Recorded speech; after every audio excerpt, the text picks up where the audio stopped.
House Speaker Mike Johnson is still refusing to let the lower chamber vote on a foreign aid bill, which passed in the Senate earlier this week with bipartisan support.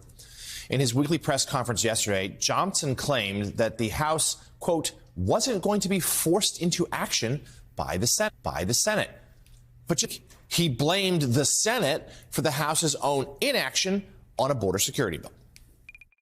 We'll address that. We'll see what the Senate does. We spend a lot of time on the House side awaiting the Senate's action, and it's frustrating sometimes, but that's the way the process plays out.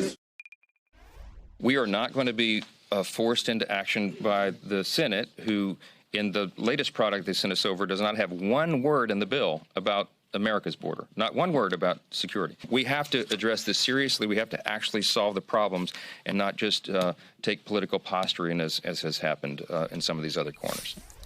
Let's be clear. Johnson's comments against political posturing came just one day after he led a vote to impeach Homeland Security Secretary Alejandro Mayorkas for no concrete reason and simply political posturing.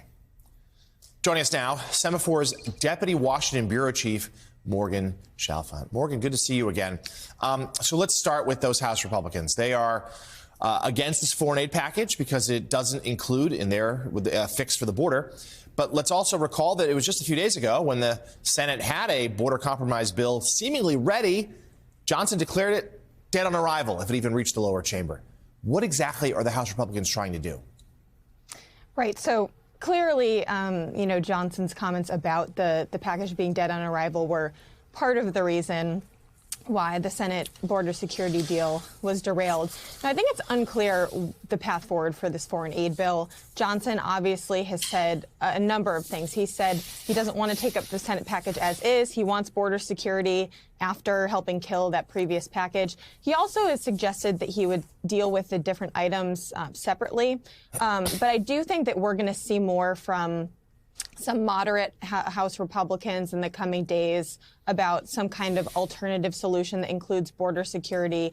I'm not sure that's going to be palatable for House leadership, though, just given their stance on having H.R. 2, their border security package, be part of this foreign aid bill. So there's a lot of questions about whether or not this can move forward. And that Republican House border aid package would stand little to no shot of getting through the Senate. So the stalemate continues. So, Morgan, your latest piece for Semaphore reports, though, on an effort by Democrats to potentially force a vote on that foreign aid package in the House, trying to get around Speaker Johnson. It seems, tell us what that would be and truthfully, just how feasible is it? Yeah, this is something called a discharge petition. It's been under discussion by Democrats, including even last year when the White House first submitted their request for Ukraine assistance. It's tricky. It requires a majority, 218 votes, to sign on, basically, to this discharge petition to force a vote on a measure. The reason it's tricky for Democrats is because there are progressives, like Alexandria Ocasio-Cortez, who will not sign on to this because of the Israel aid. And I think there's also not a ton of appetite right now among Republicans, even moderate Republicans, to sign on to something like this because it would be them bucking their leadership. Now, does this change as the time goes on and the situation for Ukraine gets more dire and these Republicans that do want to see Ukraine aid passed, lose their patience and want to see something on the floor? That's possible. But right now it looks like this idea is running into a lot of trouble and will not be the first step. So, Morgan, it's been a run of bad headlines for the Speaker. His first attempt to impeach Secretary Mayorkas failed. They did get it done this time around.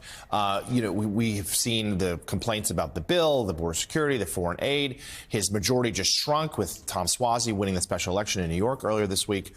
How secure is Johnson's grip on the speakership?